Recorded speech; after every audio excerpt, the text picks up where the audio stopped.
नमस्कार साथियों, सभी को जय हिंद, वंदे मातरम। जो साथी इस वीडियो सीरीज में नए जुड़े हैं उनके लिए स्पेशली मैं बता दूं कि हम भारत के इतिहास का संपूर्ण अर्थात समग्र अध्ययन कर रहे हैं और इस सीरीज के अंतर्गत हमने कंपटीशन एग्जाम के लिहाज से सारे वीडियोस बना रखे हैं। लगभग 40-45 वीडियोस जो हैं वह सिर्फ प्राचीन काल से रिलेटेड हैं। आप प्ले लिस्ट में जाकर देख सकते हैं। हमने एक एक बारीकी इतिहास की देखी है जो आपके छोटे से लेवल के एग्जाम से लेकर बड़े से लेवल के एग्जाम तक बहुत ही महत्वपूर्ण है। और आई प्रॉमिस कि इससे बेहतर यूट्यूब प्लेटफॉर्म पर आपको सीरीज नहीं मिलेगी। हालांकि हाँ, आई नो वेरी वेल कि थोड़ा सा क्वालिटी को लेकर कॉम्प्रोमाइज़ है, लेकिन जो मैटर है उसको लेकर किसी भी प्रकार का स्टडी मटेरियल को लेकर कोई भी तरह का कॉम्प्रोमाइज़ नहीं है। हो सकता है साउंड क्वालिटी और पिक्चर क्लियरिटी इतनी ना हो, लेकिन फिर भी चलिए चर्चा कर लेते हैं। हमने प्राचीन भारत के इतिहास की एक एक बारीकी देख ली थी। मध्यकालीन भारत के इतिहास की चर्चा हमारी चल रही थी। लास्ट वीडियो में हमने चर्चा की थी कि भारत पर पहला अरब मुस्लिम आक्रमणकारी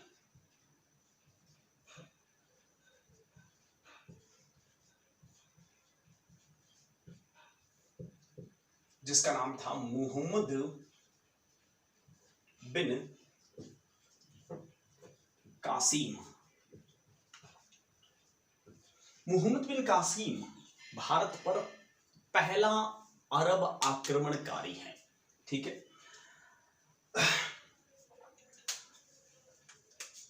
देखिए लास्ट वीडियो में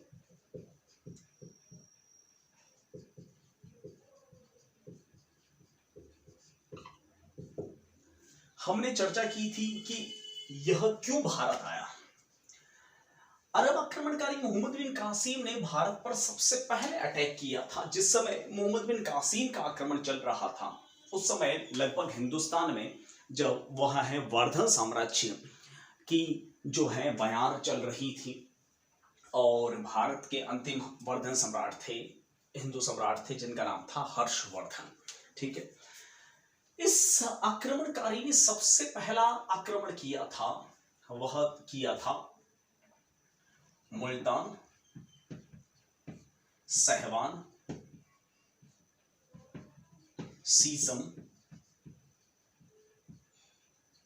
राबोर,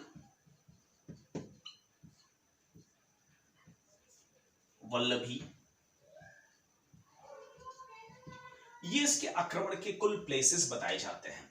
और सबसे जो भयानक इसकी भिड़ंत हुई थी वह हुई थी मुल्तान के आसपास राजा दाहिर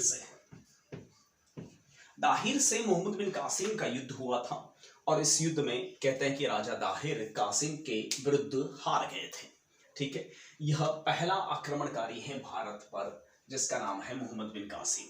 ठीक है, सहवान, सीसम और राबोर जो हैं वह अफगानिस्तान और पाकिस्तान की बॉर्डर पर हैं।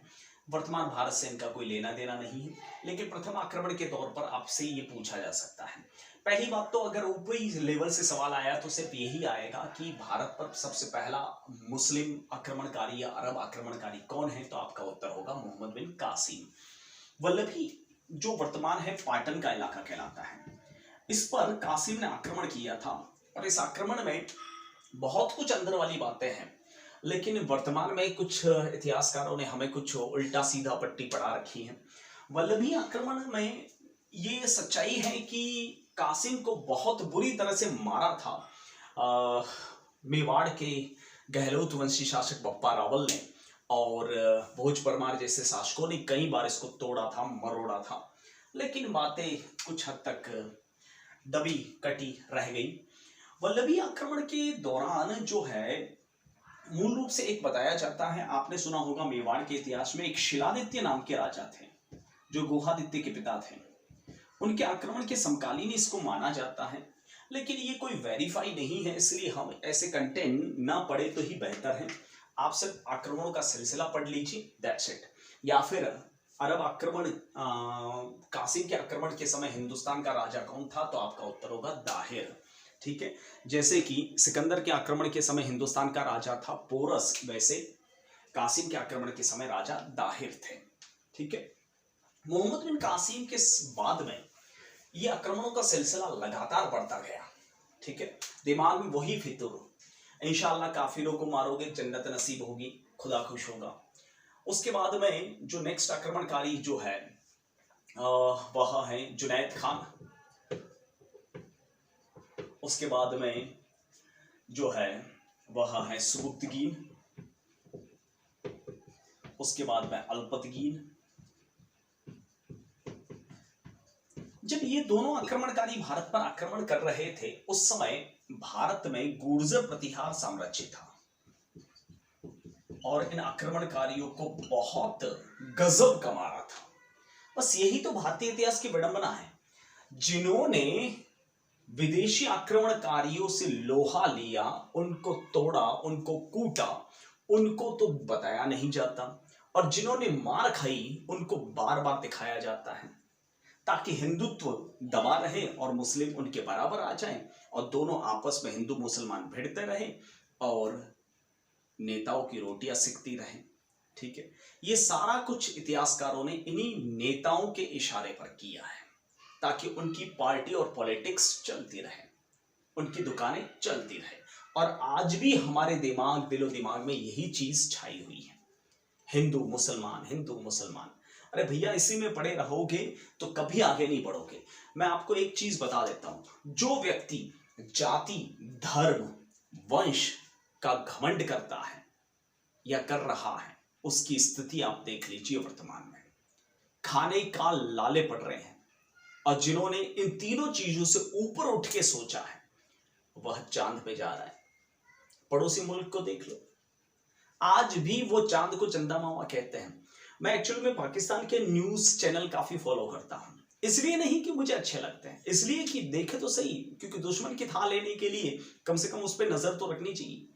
तो वहां के न्यूज चैनल में मैंने एक बार, आपको पता है, एक भारत ने जो चंद्रयान 2 लॉन्च किया था, तब वो वहां का जो साइंस मिनिस्टर है, नाम मैं भूल गया उसका, फवाद चौधरी। ठीक है, फवाद चौधरी ने एक बयान दिया, हमारा क्या विक्रम लैंडर जो है वह क्रैश लैंडिंग कर गया था, नीचे नहीं उतर पाया था। तो फवाद चौधरी साहब ने एक पाकिस्तानी मीडिया में बयान दिया कि जो काम आता नहीं करते क्यों। तो मुझे, मेरे जैसे हिंदुस्तानी को ट्रोल करने की आवश्यकता नहीं पड़ी, वहां के पाकिस्तान के पढ़े लिखों ने ही ट्रोल कर दिया उसको कि भाई साहब कम से कम 2.3 किलोमीटर के आसपास, आई एम नॉट श्योर कितना रुका था, कि 2.3 किलोमीटर के आसपास उनका जाके क्रैश लैंडिंग तो हुआ, तुम्हारा तो 2.3 ही उड़ता है, उसका क्या? दूसरों पे आप आक्षेप लगाने चले हो आप। तो भैया बात वही है कि जो व्यक्ति धर्म, जाति, संप्रदाय और वंशवाद की डोरी अभी भी थामे हुए है वो आगे कभी बढ़ ही नहीं सकता। पड़ोसी मुल्क आज भी चांद को चंदा मामा मानता है, ठीक है, और हम चांद पर उतरने की तैयारी कर रहे हैं। सोच देखिए, और ये तभी संभव है जब इंसान इन चीजों से ऊपर उठे। यहां मेरा इंटेंशन ये नहीं है कि किसी को भड़काना या किसी को दबाना या किसी को ऊपर उठाना, मेरा इंटेंशन ये है वास्तविकता बताना कि कहां वास्तव में चोट हुई, और हम जैसे लोग जो पढ़े लिखे समझदार लोग हैं वो क्यों बार बार कभी इधर भागते कभी उधर भागते। पहले ब्रिटिश सरकार ने किया उस चीजों को आजकल नेता फॉलो कर रहे हैं। अल्पतकीन के बाद में नेक्स्ट आक्रमणकारी जो था उसी का गुलाम, जिसका नाम था महमूद गजनवी। ये नाम आपने जरूर सुना होगा। ये महमूद गजनवी था, इसने भी लगातार भारत पर आक्रमण किए। दिमाग में वही फितूर, वही गोबर भरा हुआ इसके भी कि काफिरों को मारोगे जन्नत नसीब होगी, खुदा खुश होगा। ठीक है, कोई भी खुदा या जो ईश्वर है वह इंसानों को, लोगों को, आदमियों को मारने से खुश नहीं होता, नाराज होता है।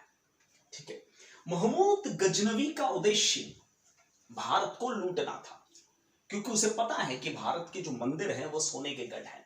इसलिए सबसे पहला अटैक किया था उसने 1009 ईस्वी में पेशावर पर। सवाल बन सकता है, आक्रमण किया था और इस आक्रमण में इसको बहुत बुरा मारा था। हम चर्चा करेंगे आगे आने वाले टॉपिक में। गुर्जर प्रतिहार नरेश ने बहुत जमकर कूटा था इसको। ये बातें नहीं बताई जाती, ये बातें बताई जाती हैं कि उसने 1018 ईस्वी पर कन्नौज पर आक्रमण किया, जो गुर्जर प्रतिहार साम्राज्य की राजधानी थी। और उस समय गुर्जर प्रतिहार नरेश राज्यपाल था, जो गजनवी के आक्रमण को देखकर राजधानी छोड़ के भाग गया था। नाम राज्यपाल, लेकिन राज्य छोड़ के भाग गया था। उसके बाद में 1024 ईस्वी में इसने नागौर, अजमेर और जैसलमेर पर हमला किया था। और मैं आपको बता दूं, इस आक्रमण में प्रसिद्ध नागो के देवता गोगाजी चौहान, जिन्हें जाहर पीर कहते हैं, गजनवी ने ही कहा था, शहीद हुए थे। धूर मेडी और शीश मेडी याद होगा ना आपको, main matter art and culture में पढ़िएगा। सबको पता है कि गोगाजी चौहान गजनवी के आक्रमण में शहीद हुए, लेकिन कब हुए, कैसे हुए, पहली बार देख रहे हो। ठीक है, यह आक्रमण जरूर बताया जाता है कि गजनवी ने 1025 ईस्वी में सोमनाथ मंदिर लूटा।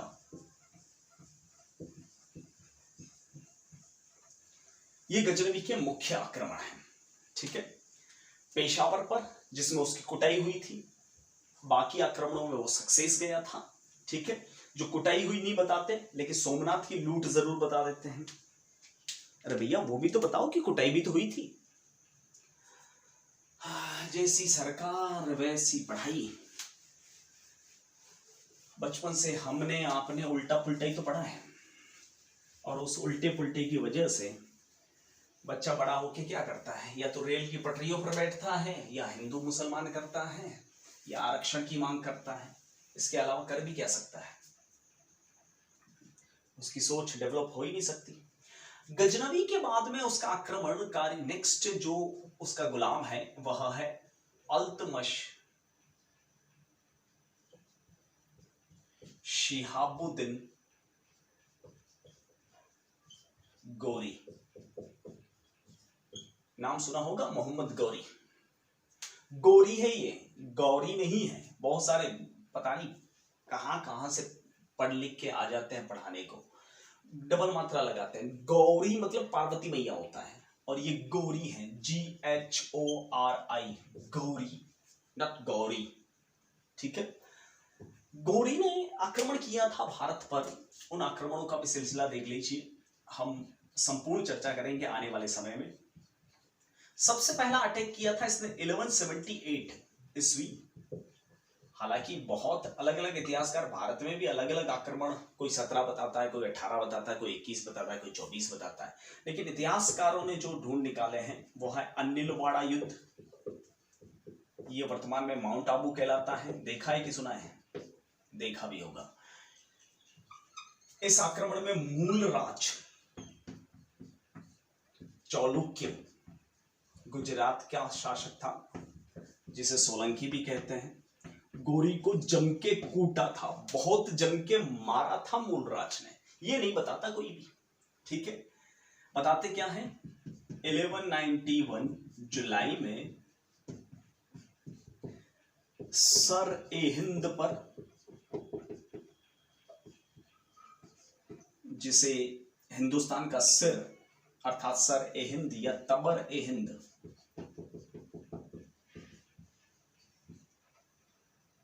यानी हिंदुस्तान की तहजीब, जिसे वर्तमान में बठिंडा कहते हैं पंजाब में, वहां पर गौरी ने अटैक किया था।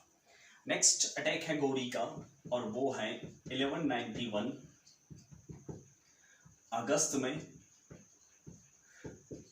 तराइन या तोरायण का प्रथम युद्ध। नेक्स्ट अटैक है गौरी का 1192, ये भी अगस्त में ही, तराइन या तोरायण द्वितीय। ये तीनों युद्ध हैं गौरी ने पृथ्वीराज चौहान के खिलाफ लड़े थे। आपने दो ही सुने होंगे, तराइन पहला और तराइन दूसरा, लेकिन दोस्तों इससे पहले गौरी की और पृथ्वीराज की मुलाकात सबसे पहले बठिंडा में हुई थी, यानी सर ए हिंद में हुई थी।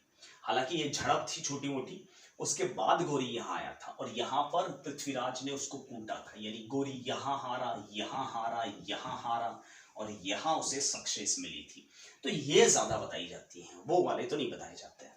ठीक है, उसके बाद में 1194 गौरी का नेक्स्ट अटैक था चंदावर पर। चंदावर युद्ध जो उसने जयचंद गहटवाल, जिसे राठौड़ भी कह सकते हैं आप, क्योंकि राठौड़ इन्हीं में से निकले हैं, कन्नौज का राजा, उसके खिलाफ युद्ध किया था और इस युद्ध में भी गौरी सक्सेस हो गया था।